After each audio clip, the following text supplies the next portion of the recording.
Did you know that smoking causes 84% of deaths from lung cancer? Quite a shocking fact, isn't it?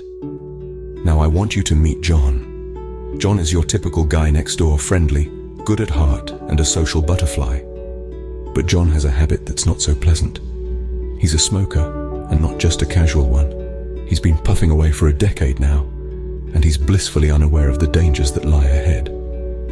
You see, smoking is a lot like a time bomb.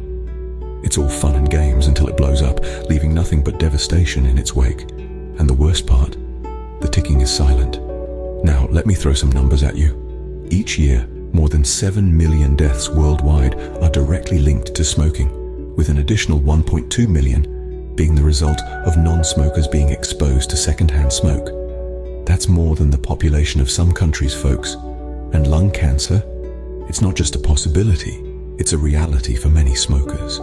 Just imagine, every cigarette John smokes is like playing a game of Russian roulette with his health.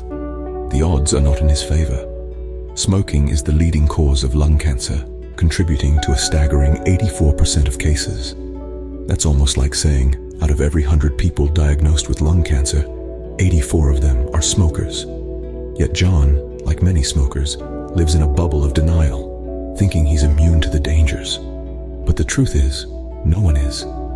The smoke doesn't discriminate. It wreaks havoc regardless of age, gender, or how healthy you think you are. So, as we follow John's journey, let's remember that each puff he takes is a step closer to a dangerous path, a path that can lead to a deadly disease like lung cancer. But it's not just John's journey. It's a journey that millions around the world are unknowingly embarking on. Let's dive into John's journey to understand the dangerous path he's walking on. John, like many smokers, doesn't see the immediate effects of smoking. But what if we could take a peek inside? Let's imagine we can shrink down and venture into John's lungs, a place where the air should flow freely and oxygen gets exchanged for carbon dioxide. Picture this. As we enter, we're greeted not by healthy pink tissues, but by a landscape that looks more like a neglected, polluted city.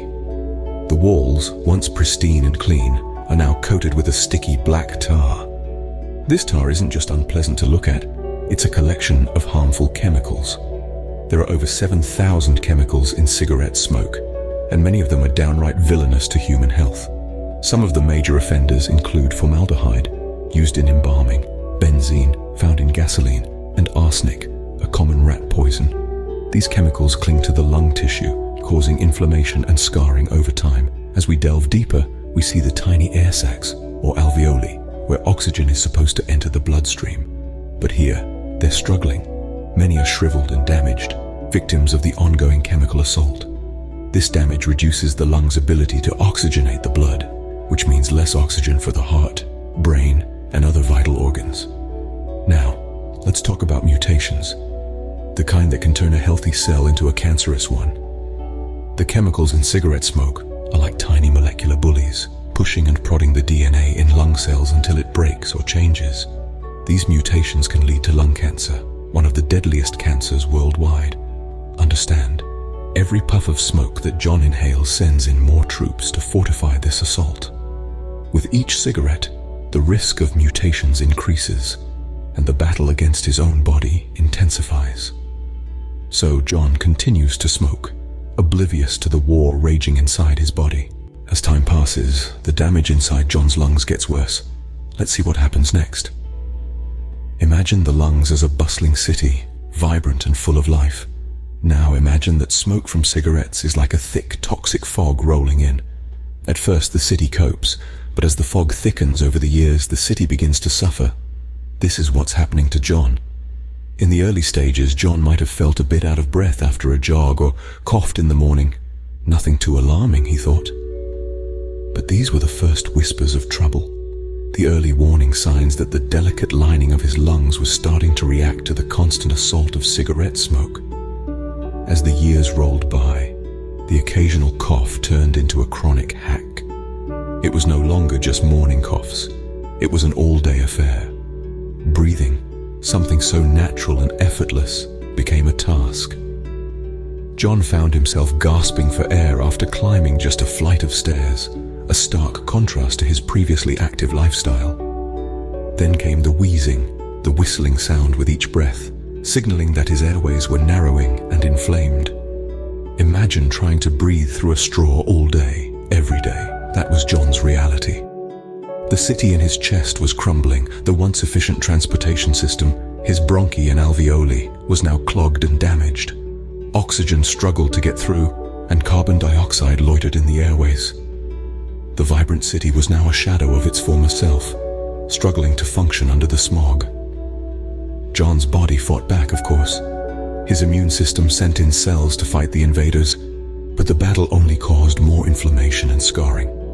This is what doctors call chronic obstructive pulmonary disease, or COPD, a common fate for long-term smokers. It wasn't until a particularly frightening episode of not being able to catch his breath one chilly evening that John finally realized something was wrong. But is it too late? John's life takes a turn when he is diagnosed with lung cancer. As he sits in the doctor's office, the weight of years spent lighting up finally crashes down. No more dismissing the coughs as just a smoker's hack.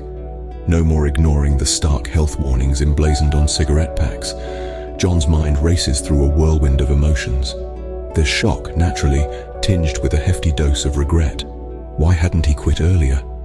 The question gnaws at him, an uninvited guest at this pity party. But there's also a flicker of determination. Lung cancer is formidable, but John is not ready to throw in the towel just yet. Treatment options unfold before him: surgery, chemotherapy, radiation. Each carries its own battalion of side effects, from fatigue to hair loss, but they also carry a glimmer of hope. It's a tough road ahead, but one he's prepared to tackle head-on. John's story serves as a stark reminder of the dangers of smoking. John's story is not unique. There are millions of Johns out there, unaware of the ticking time bomb they are lighting with every puff. Imagine a world where the air is fresher, the trees greener, and every breath you take is clean and clear. This isn't just a dream, it's a possible reality if we collectively decide to put out the cigarettes for good. Quitting smoking isn't just a personal victory, it's a communal triumph. In every corner of our community, there are resources poised to assist those ready to quit. From local support groups to innovative apps, the help is just a reach away. It's about making that first step, that first decision to choose health over habit. The power of change is in our hands, and it starts with spreading the word. Educate, inspire, and support each other. Let's transform the statistics one smoke-free day at a time. Remember, every cigarette you don't smoke is a victory. Let's not let John's story be in vain.